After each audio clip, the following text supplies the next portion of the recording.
Eebila 2026 akka mooltan daawwattoota Sibuu Neetwork oduu yeroo kana isin biraan geenya. Daddabarsa namootaan barbaadamaa kan ture qabadheeraa jedhe poolisiin. Sadarkaa idil addunyaatti daddabarsa namoota seeraan alaan barbaadamaa kan ture Yitbaarak Daawit yookaan Kebroom jedhamuun kan beekamu garee isaa waliin to'adheeraa jedhe poolisiin. Namni sun garee isaa waliin namoota 3,000 ol karaa seeraan alaan daddabarsuun kan shakkamee fi kan barbaadamaa turee fi namootni 100 ammoo du'uu fi dubartoonni 50 ol akka gudeedaman taasisuu poolisiin ibsa isaa keessatti eereera.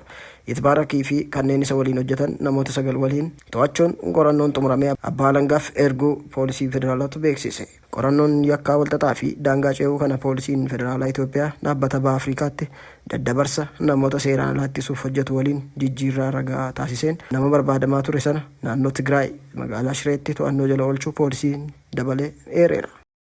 Qondaaltonni annisaa Keeniyaa olaanoon ragaa boba'aa waliin dha'uun walqabatee taayitaa gadi lakkisuun dhaga'ame. Waajjira pirezidaantii Keeniyaa sanbata darbe ibsa miidiyaaf kenneen akka beeksisetti qondaaltota olaanoo damee annisaa Keeniyaa waraana Iraaniin walqabatee gatiin boba'aa dabaluu isaa sababa godhachuun ragaa kuusaa boba'aa waliin dha'uun shakkaman taayitaa gadi lakkisuu isaanii mirkaneesseera. Namoonni 3 taayitaa gadi dhiisan sunneen hoogganaa daayireektara dhaabbata Piippilaayinii Keeniyaa, daayireektara waliigalaa abbaa taayitaa to'annoo annisaa fi boba'aa Daani'eel Kiptoonii fi Mohammad Liiban barreessaa waajjira boba'aa biyya Keeniyaati jedhame.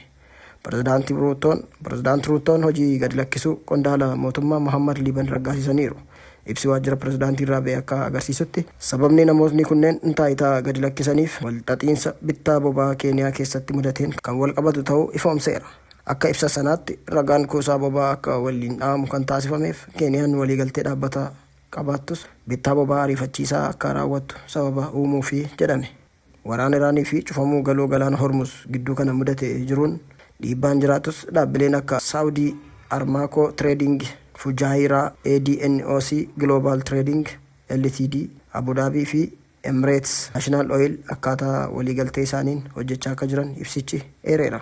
Ibsichi akka jedhutti bittaan boba'aa ariifachiisaa gatiin isaa ol ka'aa fi qulqullinni isaa gadi bu'aa ta'e kun kan raawwatame gatii boba'aa addunyaa irratti dabalaa jiruu fi yaaddoo uummataa akka carraatti fayyadamuun hanqinni boba'aa waan jiru fakkeessanii agarsiisuuf akka ta'es ibsa sanaan eerameera. Dhimma sanaan walqabatee namoonni 3 kan gocha kanaan shakkamanii kan hidhaman yoo ta'u, gaazexaan The Standard akka gabaasetti Yoosef Waafuwaalaa ittaanaa daayireektoroota boba'aa ministeera annisaa fi hoogganaa loojistikii erga hidhamanii booda hojii gadi lakkisuu isaanii ifoomseera. Akka gabaasa Daily Nationitti namoonni 5 kunneen kamisa darbe kan qabaman yoo ta'u, sakatta'insa poolisiin taasiseen qarshii Keeniyaa kitila 100 hedduun lakkaa'amu harka harkatti qabameeras jedhe.